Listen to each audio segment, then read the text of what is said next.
جو ادارہ ہے وہ ہیکن ہے اور وی آر سی ورچوئل کوئن اس ادارے سے ڈگری لے کر مارکیٹ میں آیا ہے. اس بات پہ بہت زوردار تالیاں ہونی چاہیے. اور اس ہیکن کی جو آڈٹ رپورٹ ہے اس کے اندر جو ایک اچھی بلاک چین ہوتی ہے نا, اس کو کچھ نمبرنگ دی جاتی ہے. جو پاسنگ مارکس ہوتے ہیں وہ 60% ہوتے ہیں, جس کو 7 ملتے ہیں وہ بہت اچھی ہوتی ہے. لائک اس کا کرائٹیریا بہت بہترین مانا جاتا ہے. اور آپ کو پتہ ہے کہ وی آر سی پروجیکٹ ایک ایسا پروجیکٹ ہے جس کی بلاک چین کی آڈٹ رپورٹ 10 میں سے 10 مارکس ہے. اور یہی چیز ہے جس کی وجہ سے ہمیں اس پہ ٹرسٹ کرنا چاہیے. تو یہ میرا خیال ہے کہ یہاں پر میں نے آپ کا یہ پوائنٹ کلیئر کر دیا کہ ہمیں وی آر سی یعنی کہ ورچوئل کوئن کے اوپر ٹرسٹ کرنا چاہیے یا نہیں کرنا چاہیے. اب چلتے ہیں دوسری طرف کہ آپ نے اس میں کام کرنا کیوں ہے. تو اور یہ جو بلاک چین اور کرپٹو کرنسی کی جو فیلڈ ہے نا, اس فیلڈ کا ہم زیادہ سے زیادہ لوگوں کو مشورہ اس لیے دیتے ہیں کیونکہ یہ وہ فیلڈ ہے جس سے آپ اپنی لائف سوتے ہوئے بدل سکتے ہیں.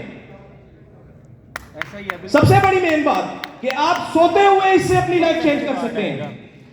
ویسے بھی کسی مہاپرش نے کہا تھا کہ کوئی ایسا کام کرو جس سے تمہیں سوتے ہوئے پیسے آ رہے ہو, ورنہ مرتے وقت تک پیسہ کماؤ گے. جس دن صحت مند نہیں رہو گے اس دن پیسہ نہیں کماؤ گے. یہ وہ پروجیکٹ ہے جس سے آپ کو سوتے وقت تک پیسہ آتا ہے. اور باقی میں بات کروں کہ میں نے خود سٹارٹ کیسے کیا تھا. مجھے نعیم صاحب نے کچھ کوئن تھے, ایک کوئن کچھ پرانے پروجیکٹس کی بات ہے, اس میں انہوں نے مجھے کہا تھا یہ لو اور شروع کرو. میں نے کہا چلو ٹھیک ہے یار, اور کچھ نہیں تو خرچہ ہی صحیح, چلو منتھلی جو اپنی پاکٹ منی ہوتی ہے وہ نکلتی جائے گی. میں بیسیکلی پرسنلی ہم لوگ بزنس مین فیملی سے جو ہوتی ہے نا بلانگ کرتے ہیں. میرا ذاتی پرسنل شو روم تھا فرنیچر کا, اور آج میں اس ایک کوئن سے اتنی ترقی کر چکا ہوں کہ میں نے اس شو روم کو وائنڈ اپ کر دیا. مجھے وہ اچھا ہی نہیں لگتا یار. اس فیلڈ سے اتنا پیسہ کما رہے ہیں کہ وہ چھوٹا لگنے لگ گیا ہے, اور اب ایسا لگتا ہے کہ دنیا کا کوئی خواب اور کوئی سپنا ایسا نہیں ہے جو ہم نہیں دیکھ سکتے اور جسے ہم پورا نہیں کر سکتے. اور ایک چیز میں آپ کو مزید بتاتا چلوں کہ آپ کے ٹارگٹ آپ کے ارد گرد کے لوگ بالکل بھی نہیں ہیں. آپ کے ٹارگٹ آپ کے سپنے ہیں, اور ارد گرد کے لوگوں کا تو کام ہوتا ہے یار آپ کی ٹانگیں کھینچنا, آپ کو آپ نے سپنے جو دیکھے ہیں ان سے ہٹانا کہ یہ کہیں اس طرف جا کر ان کو پورا نہ کر سکے. تو آپ کے ٹارگٹ آپ کے گولز ہیں, آپ کے ڈریمز ہیں, آپ کے سپنے ہیں.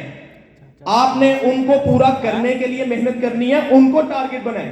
جب آپ ان کو ٹارگٹ بنا لیں گے آپ کو اپنے ارد گرد کے لوگوں سے فرق نہیں پڑے گا. تو بات وہی ہے, میں پہلے بھی یہ بات کر چکا ہوں کہ اگر آپ کسی انسان کو ٹارگٹ بنا لیں گے اور آپ اس سے اوپر جانے کی ریس میں لگ جائیں گے تو وہ پھر ایک کوئی اور طرف چلی جاتی ہے بات. اگر آپ چلے جائیں گے اس سے اوپر تو آپ غرور میں آ جائیں گے کہ یار پتہ نہیں آپ نے اپنے کی سمجھتا سی میں دیکھیے کی کیتا ہی فیصلہ بادی ہے نا, ہم سارے پنجابی کو تو سمجھتے ہوں گے. تو لیکن اگر نہیں جا سکیں گے تو اسی انسان سے ہم حسد کرنے لگ جائیں گے. تو ہم نے کرنا کیا ہے, جب ہم اپنے گولز اپنے ڈریمز کو اپنے ٹارگٹ رکھیں گے تو ہم کبھی بھی اس چیز میں نہیں پڑیں گے. تو میں بس اتنا ہی کہنا چاہوں گا کہ آج ہم لوگ اپنی لائف چینج کر چکے ہیں. جو سوچا بھی نہیں تھا وہ کما رہے ہیں. فگر نہیں میں مینشن کر سکتا کیونکہ وہ بتانے والا ہی نہیں ہے.